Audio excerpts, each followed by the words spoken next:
হাতির আতঙ্কে দিন কাটানো রোজনামচা হয়ে দাঁড়িয়েছে আলিপুরদুয়ারের কালচিনি ব্লকের বিভিন্ন এলাকায়।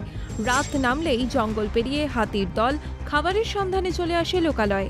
ঘরবাড়ি ভেঙে খাবার সাবার করে ফের চলে যায় জঙ্গলে। দাদালের তাণ্ডবে ঘরবাড়ি ভাঙচুর নিত্যদিনের ঘটনা হয়ে দাঁড়িয়েছে। প্রায়শই নষ্ট হয় জমির ফসল, থাকে প্রাণহানির আশঙ্কাও। মঙ্গলবার রাতে বক্সা ব্যাঘ্র প্রকল্প থেকে দলছুট একটি হাতি ঢুকে পড়ে কালচিনির দলসিংপাড়া গোড়ারা এলাকায়। রাতভর তাণ্ডব চালায় এলাকায়। দাতালের তাণ্ডবে বিনোদ মাহালি নামে এক বাসিন্দার বাড়িও ভেঙে পড়ে। ঘরে মজুদ থাকা রেশনের চাল, ডাল, আটা সাবার করে দেয় হাতিটি। এই অবস্থায় কার্যত পথে বসেছেন অসহায় ওই পরিবার।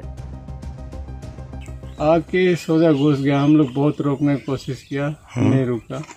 घुस गया, घुस के वो इधर का बेड़ा तान के सामान आता ये निकाल के आके बस घर तोड़ के चला गया। नहीं आता है सबका, नहीं आता है, नहीं आता। और देखने भी नहीं आया, आज नहीं आया सब। বাসিন্দাদের দাবি, এলাকায় বারবার হাতির হানা ঘটে, নষ্ট হয় জমির ফসল, ঘরবাড়িও ভেঙে পড়ে, কিন্তু সরকারি সাহায্য মেলা তো দূরস্থ। এলাকায় দেখা মেলে না বন দপ্তরের কর্মীদের। এই সমস্যার স্থায়ী সমাধানের দাবি জানিয়েছেন বাসিন্দারা।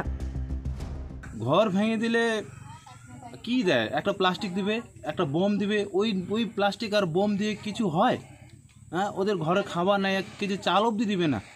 হ্যাঁ, এইভাবে ওরা চলবে কিভাবে? ওদের ঘরের যা অবস্থা, যা দেখে যে ওরা তো এখন অনশনে বসে যাবে, এইভাবে অবস্থা হয়ে গেছে। হাতির তাণ্ডব রুখতে বন দপ্তরের নানা আশ্বাসের কথা শুনেছেন বাসিন্দারা।